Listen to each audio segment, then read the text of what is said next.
I had a email from the mailman, or a text. I had 2 packages. I knew they were coming and they showed up today. But one of them was a laptop. It's one of the Lenovo X120Es. I have one already that I really like. They're a nice, slim, lightweight laptop. Do everything I need them to do. But like I say, I already got one. I think I'm on my 3rd battery and my 3rd keyboard already, but they're easy to work on. You know, I like to upgrade memory and stuff like that. The only thing, this one, it seems to be a fine machine, but it came with Windows 10. My old one, I'm running Windows 7.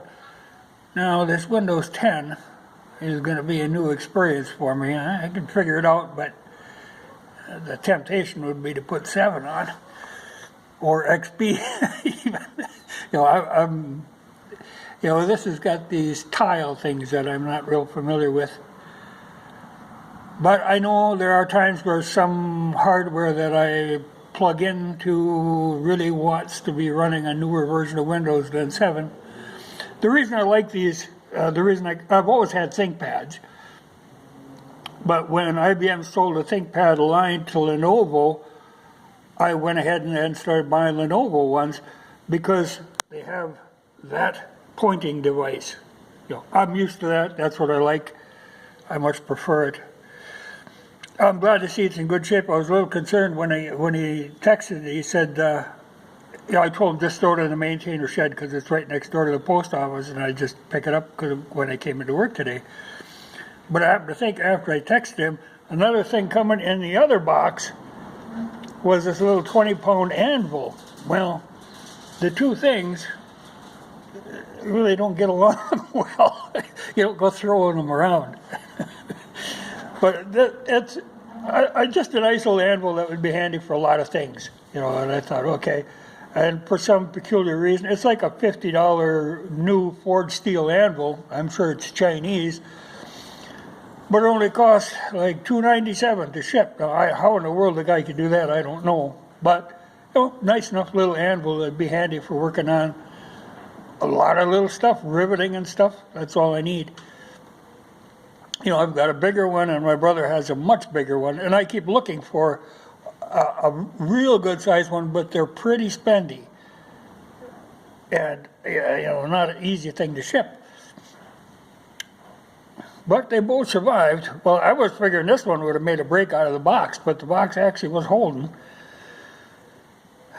And this was very well packed. And it appears to be in good shape. A lot of these, there are agencies that used them because of their, compact size and long battery life. And I actually have a 12-volt adapter for them so I can plug them into a cigarette lighter to charge the batteries up. They're a nice, handy little computer.